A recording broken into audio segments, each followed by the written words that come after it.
In the heart of the great savannah, where the earth stretched wide under an endless sky, the rains had stopped coming. For 3 long seasons, the clouds had passed overhead like ghost ships, offering only shadows, never water. Rivers dried into cracked lines across the soil. Trees dropped their leaves and stood like skeletons in the heat. The animals grew thin, and the lions, they grew desperate. Among them was a young lion named Zuberi. His name meant strong, and once he had lived up to it. His body was sleek, his paws swift, his heart full of fire. His pride, known as the Sun Watchers, loved him dearly. He was to be their future king, their leader, their shield against the cruel ways of nature. But the drought had changed everything. Prey disappeared, cubs grew weak, mothers cried under the stars, and Zuberi, he failed to save them. One by one, the Pride members left to find greener lands or fell to the merciless sun. In just one cruel season, Zuberi went from prince of a mighty family to a lone lion, walking on burnt grass. He was only 3 years old. His heart broke a little more with every step he took, alone. Zuberi wandered for days, searching for water, for food, for anything that could bring back the life he had lost. His once bright eyes grew dull. His ribs pressed against his golden skin. His steps, once powerful, dragged through the dust like the paws of a dying shadow. One evening, as the sun fell like a bleeding wound behind the mountains, Zuberi stumbled upon an old waterhole. It was dry now, nothing but cracked mud and dead frogs. But he was too tired to move on. He collapsed at the edge, his breathing shallow, his mind drifting between dreams and despair. He thought of his mother, Amali, her gentle purrs soothing him as a cub. He thought of his brother Django, wrestling with him under the rainy skies they had once taken for granted. He thought of the Pride's laughter, now only a memory on the wind. As the stars blinked to life above him, Zuberi closed his eyes. Maybe it was time to join them in the sky. Maybe it was better than suffering here alone.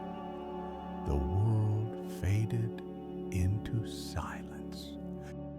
It was thunder that woke him, not the soft rumble of distant storms, but a deep, cracking boom that shook the ground under his paws. Zuberi opened his eyes slowly. His body ached with every heartbeat.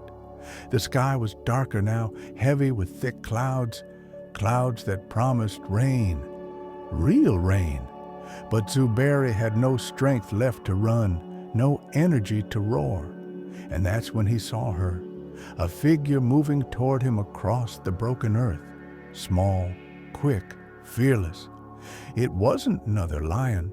It was a human. Zuberi had seen humans before, always from a distance. His pride had taught him to avoid them, to fear them. They carried sticks that roared like thunder and flew in strange metal beasts across the sky. But this one was different.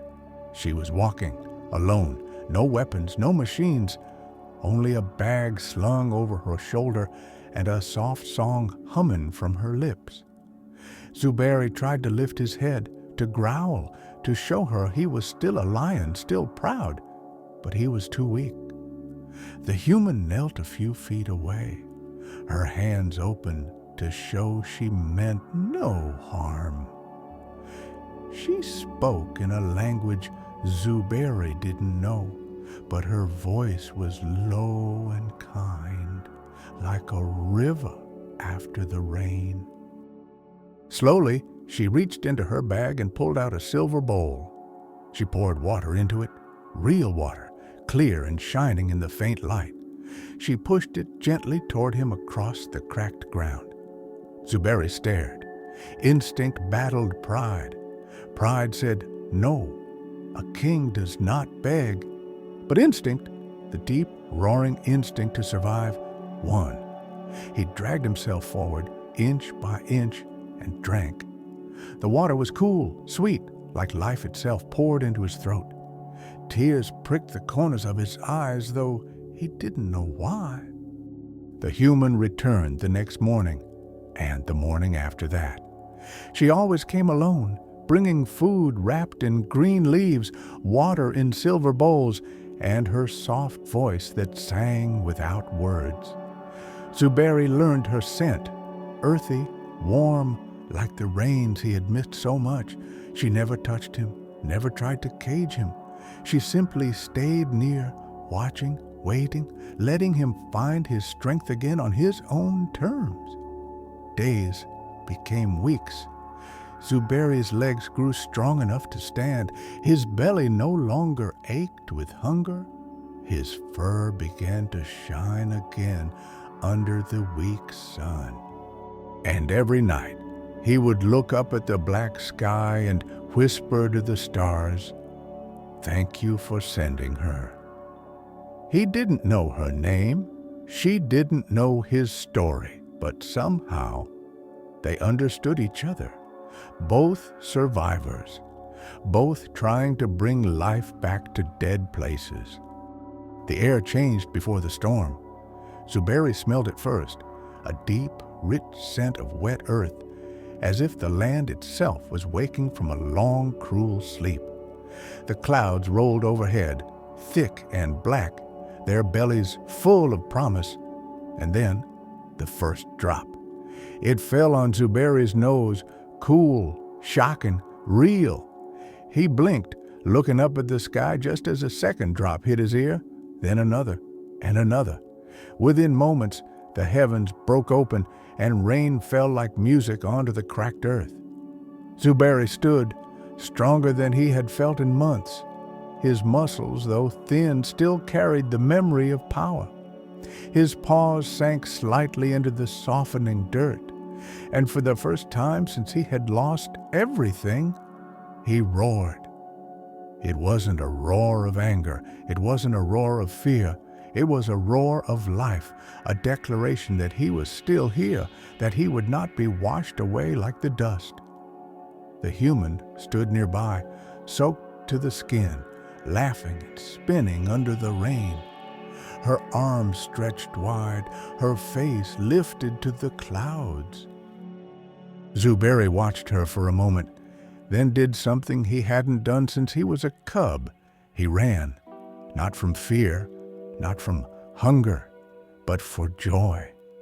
He raced through the wet grass, leaping puddles, splashing mud into the air, roaring at the wind, dancing with the storm. The human clapped her hands and cheered, her laughter mixing with the thunder. It was a dance not meant for any king or any human. It was a dance of survival, a dance of rebirth, a dance for every dream that had almost died but dared to live again.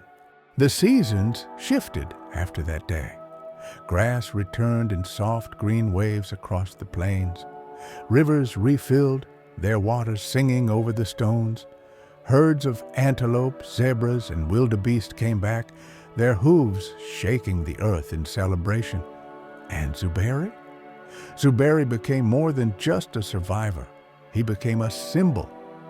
Other lions began to find their way back to the reserve, some wounded, some lost, some born under the new reins. Zuberi didn't fight them.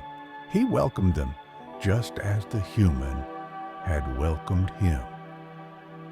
Slowly, he formed a new pride. Not the sun watchers of old, but a new family built from the ashes of the old world. Among them was a lioness named Aya, fierce and wise, who would one day carry Zuberi's cubs under the very rain he had once danced beneath. As for the human, Zuberi never truly understood her world, nor she his. But they met often at the edge of the forest or by the watering hole.